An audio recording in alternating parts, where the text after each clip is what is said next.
Again, congrats. Thank you. Your just initial thoughts on this big win, and you got like a nice little towel out of it.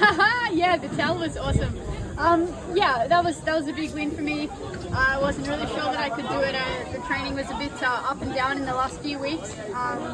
Yeah, just super stoked to finish it off like that and take the top spot on the podium again here in the Philippines. So I couldn't be happier. And you know, the energy was amazing. I was standing up on the platform and I looked out at the big lagoon and I just went, oh my god, wow! And you know, that just filled me up with energy. So I completely loved it here. The other divers were, you know, dancing a bit, jumping up and down there. How did you feel up there? Just yeah, look, it's always an intimidating feeling getting up there. You know, when you've got the height and the fear and the adrenaline, and then you've got the competition on top of that. It's definitely not for the faint-hearted. But you know, I feel good. The first dive, I was really nervous. I was really shaky, but I'm really proud of how I kind of withheld those emotions and I used it to my strength. So the second dive was just like, let's just enjoy this. Like, you know, I'm here. It's not every day that you're diving in a place like this in front of amazing people. So yeah, that's kind of how it went. yesterday, you told us that maybe there will be a changing of the guard. As of now, there's not. How do you feel about another victory? Yeah, obviously I'm over the moon with another victory. You know, it's never good to be too confident in a sport like this because diving is so inconsistent and you can never rule out your competitors. You've got to be on your game every single day that you turn up to compete. But yeah, I'm happy. I think today and yesterday and the last 3 days that the experience really showed up, and I think the experience that I have was really in my corner, and I was trying to use it to my advantage. So I think that helped. What are your plans after the competition? Now it's done. You can relax. Yeah. What are your plans now? Thanks. Yeah. Time to relax here. I have a few days more in El Nido. I think just get out and enjoy.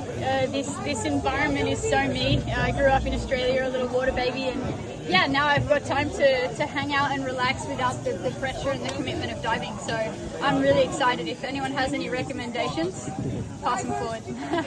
Rhiannan, Island hopping. Have you tried it? No, I haven't yet. I mean, if this counts as island hopping, then yes, I have. But I think that's actually definitely on the cards. I've got my fins and snorkel, and yeah, I'm excited. So speaking of Filipino in the Philippines, have you tried any Filipino dishes? I've tried the pancit for sure. And there's a big community of Filipinos in Australia as well. So yeah, but the pancit is definitely at the top of my list.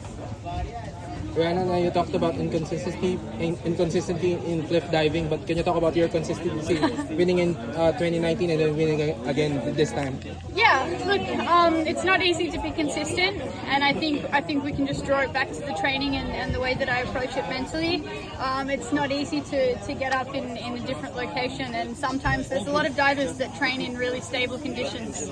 And me, I actually built myself a platform off the side of a cliff in Australia, so I turn up and I train in any condition. So I think that definitely helps. But this is the sport. You know, you turn up at a different location and you have to deal with what's being handed to you. You know, and I think one thing to remember in a sport like cliff diving is that you can't fight the elements, you can't fight nature. It's always going to win. So you have to kind of go with it and just be ready for whatever comes your way.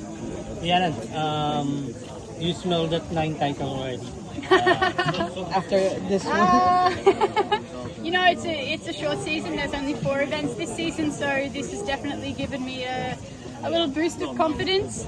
But yeah, I think I'm already excited to go away from here and to take that confidence with me and to put it into my training and try and come back harder. But I think the main goal is just consistency, because that's what I've relied on for the previous years, and I think that's going to help me. But let's see. It's too early to say. It's only 1 out of 4, so we'll see how it goes. Winning never gets old. Winning never gets old. I think we all know it. But there is more to winning. You know, I think a small win is doing an amazing dive, or doing something new, or overcoming a challenge that is thrown your way. But I think, you know, the pursuit of perfection never gets old. How about that? Pardon me? How about 20? A 10 peak. A 10. A 10. Oh, okay. First 9. First 9, and then we'll go for 10.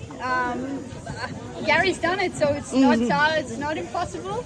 But yeah, let's see. I'm not getting any younger, so I have to really play my cards right and do all the right things. But yeah, I guess it's in my goals. Is there a change in your mentality when you move to a different venue, a different site? I mean, from here to another continent, quite literally. Yeah, quite literally, we can be competing in next week in the freezing cold weather. That was last season, but I think in the mentality, no. I always try and turn up and take a little bit of the culture and take a little bit of energy from whichever place I go to. But the mentality stays the same. Consistency, enjoy the ride, and yeah, I guess you just carry the confidence with you.